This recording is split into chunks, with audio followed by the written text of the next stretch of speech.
Perusahaan pemroses pembayaran di dunia ini yang paling besar itu hanya ada dua, yaitu Visa dan Mastercard. Oleh sebab itu, jika kalian ingin berinvestasi di perusahaan yang sangat stabil dan aman dan tentunya membagikan dividen, kalian bisa memilih salah satu dari perusahaan ini untuk diinvestasikan. Dan kali ini kita akan membahas Mastercard.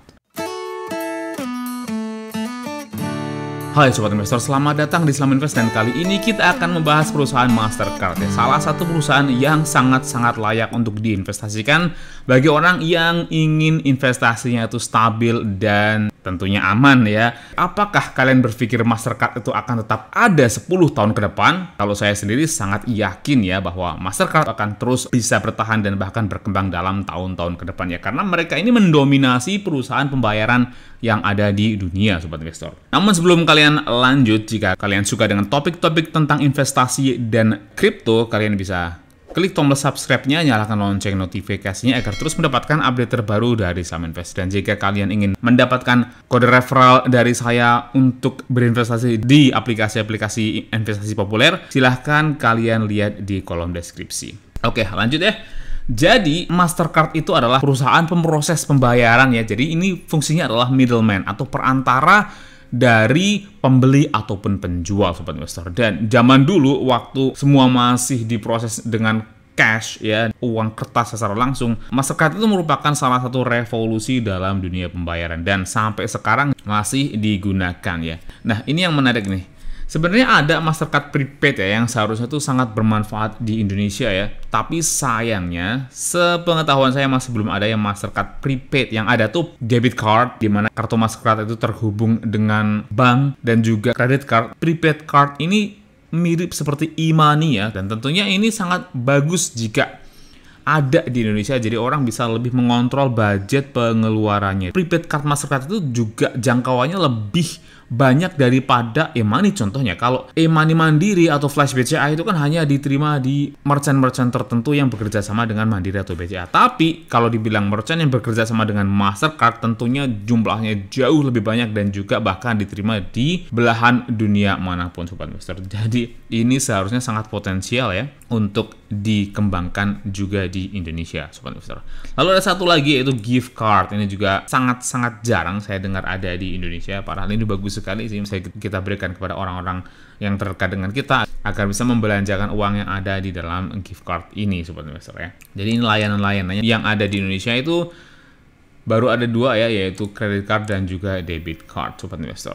Dan Mastercard ini adalah salah satu investasi yang sangat-sangat stabil ya. Jika Sobat Investor tidak terlalu suka dengan fluktuasi dan ingin investasi yang stabil-stabil saja, Mastercard bisa menjadi pilihan.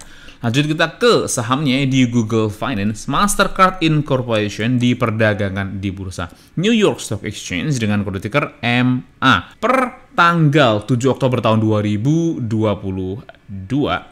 harga saham Mastercard diperdagangkan di harga $294 per lembar saham.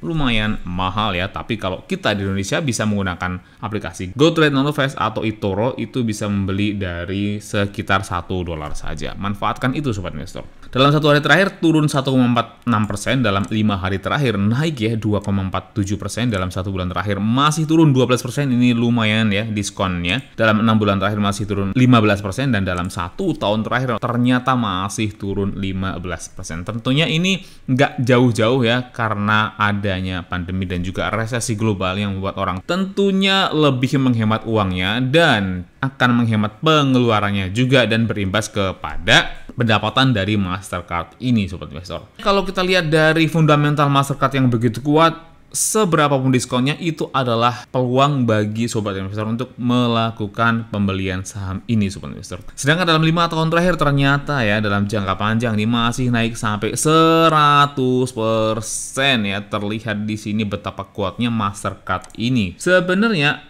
harga tertingginya itu dicapai di tanggal sekitar 23 Juni tahun 2021 dan kemudian sekarang dari titik tertingginya itu sudah turun sampai 24%. Penurunan ini jauh lebih sedikit dibandingkan dengan penurunan perusahaan-perusahaan besar lain ya seperti Google dan sebagainya Sobat Investor. Karena ya itu tadi Mastercard itu cenderung sangat stabil. Jika kita hold Mastercard dalam jangka panjang masih profit 100% Sobat Investor, tentunya ini sangat bagus ya. Secara market capital, sekarang Mastercard itu memiliki market capital sebesar 285 miliar dolar. Ini adalah jumlah yang sudah sangat besar ya. Ini satu level dengan Toyota, Starbucks, dan perusahaan-perusahaan besar yang lainnya. Jadi ini cenderung safe dan tidak gampang untuk digoyang bandar tentunya ya. Secara price to earning ratio, Mastercard sekarang tuh di 29,89. Tentunya ini bukan price to earning yang murah. Padahal ini sudah turun sampai 23% ya. Tapi ya karena pendapatan Mastercard juga sekarang dalam beberapa tahun terakhir ini stagnan ya, nggak terlalu meningkat, tentunya ini angka yang tidak terlalu murah tentunya. Tapi kalau kita lihat dari potensi masa depan dari Mastercard yang masih sangat mungkin untuk bertumbuh lagi, saya rasa angka ini juga tidak bisa kita katakan sebagai angka yang kemahalan ya valuasinya jika kalian ingin menghold jangka panjang, karena dari tahun 2018 sampai di tahun 2021 bulan Oktober itu udah naik sampai 153%, dan dari tahun 2021 sampai sekarang ini hampir akhir tahun 2022 ternyata malah turun 24%. Tentunya ini diskon ya. Mastercard juga sudah membagikan dividen, meskipun dividennya itu tidak terlalu besar ya, hanya 0,66%. Saya rasa mungkin ini karena masalah pandemi dan resesi menyebabkan laba dari Mastercard ini sedang turun, dan tentunya dividen yieldnya juga sedang turun. Tapi saya yakin ketika nanti kondisi perekonomian sudah membaik, dividen yieldnya sangat mungkin untuk kembali meningkat Sobat Investor. Lanjut kita ke bagian finansialnya. Secara annual, pendapatan dari Mastercard itu terus meningkat ya, kecuali di tahun 2020 dan di tahun 2021 yang sedang ada pandemi. Tapi meskipun di tahun 2020 ini sedang turun, tapi tahun 2021 langsung kembali menunjukkan perbaikan ya. Padahal sekarang secara keuangan dunia juga sedang tidak terlalu bagus ya, tapi ternyata Mastercard sudah mulai ada perbaikan di laporan keuangan tahun 2021.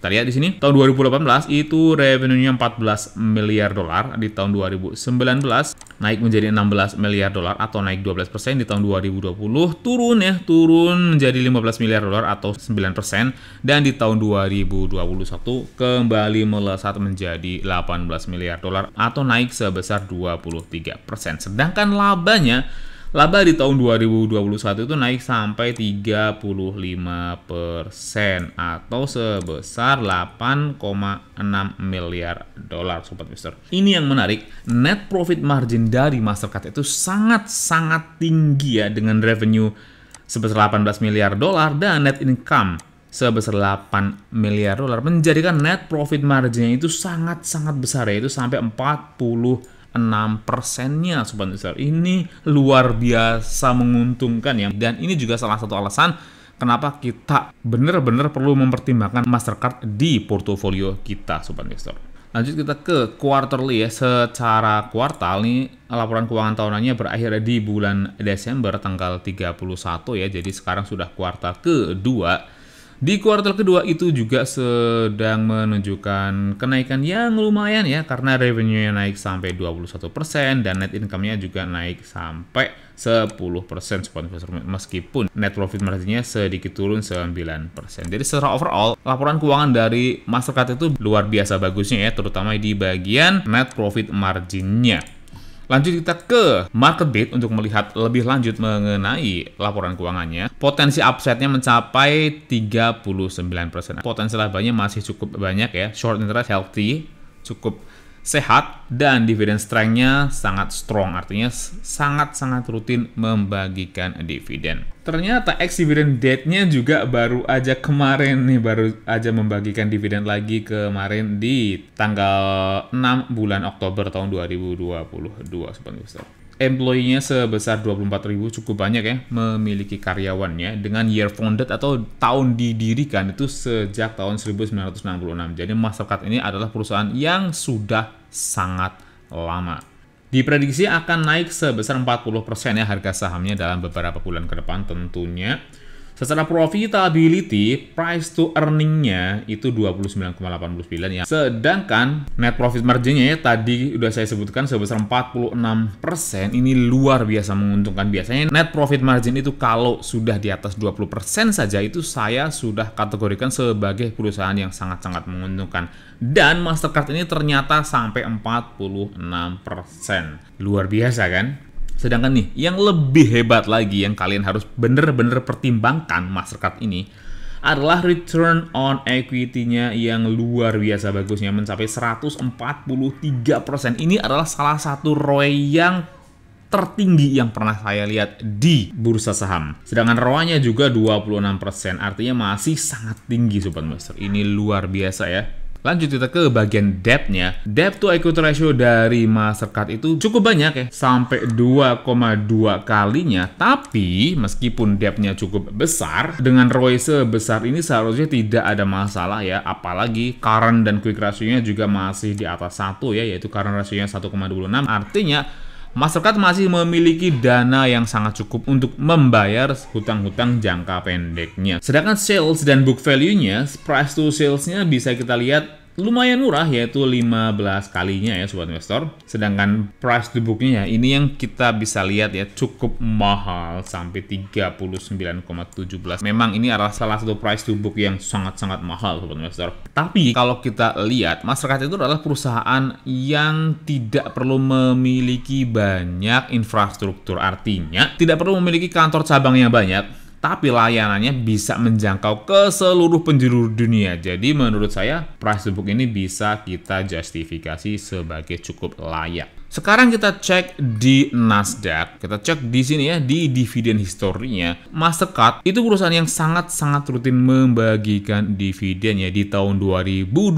Mastercard membagikan dividen sampai 5 kali Sobat Investor. Wow, ini banyak sekali. Sedangkan di tahun 2020 juga membagikan dividen sampai 5 kali. Tahun 2019 membagikan dividen sampai 4 kali. Jadi dalam satu tahun bisa sampai 4 sampai 5 kali, dan ini sangat-sangat rutin Sobat Investor. Sedangkan di tahun 2022 sudah membagikan dividen 1 kali ya. Dan kita cek analis risetnya, dan ternyata analis riset dari Mastercard ini adalah strong buy. Sudah kita duga ya bahwa perusahaan sebagus Mastercard ini dengan harga saham yang sekarang sedang diskon seperti ini, tentu saja rekomendasinya adalah strong buy. Berdasarkan 28 analis ini, banyak sekali analis yang meneliti Mastercard dengan analis sebanyak ini, dan rekomendasi rata-ratanya adalah strong buy. Tentunya ini adalah rekomendasi yang sangat akurat ya seharusnya Sobat Investor. Bagaimana menurut kalian? Apakah kalian tertarik untuk membeli saham Mastercard? Tuliskan pendapat kalian di kolom komentar, klik like dan share jika kalian menyukai video ini, atau dislike saja jika kalian tidak menyukai video ini. Dan jika kalian memiliki request saham apa yang ingin dibahas selanjutnya, tuliskan juga di kolom komentar. Dan bagi yang belum subscribe, silahkan klik tombol subscribe-nya, nyalakan lonceng notifikasinya agar terus mendapatkan update terbaru dari Islam Invest. Semua yang ada di video ini adalah opini pribadi saya. Mohon untuk tetap lakukan penelitian kalian sendiri sebelum membeli atau menjual saham apapun. Sampai jumpa di video berikutnya.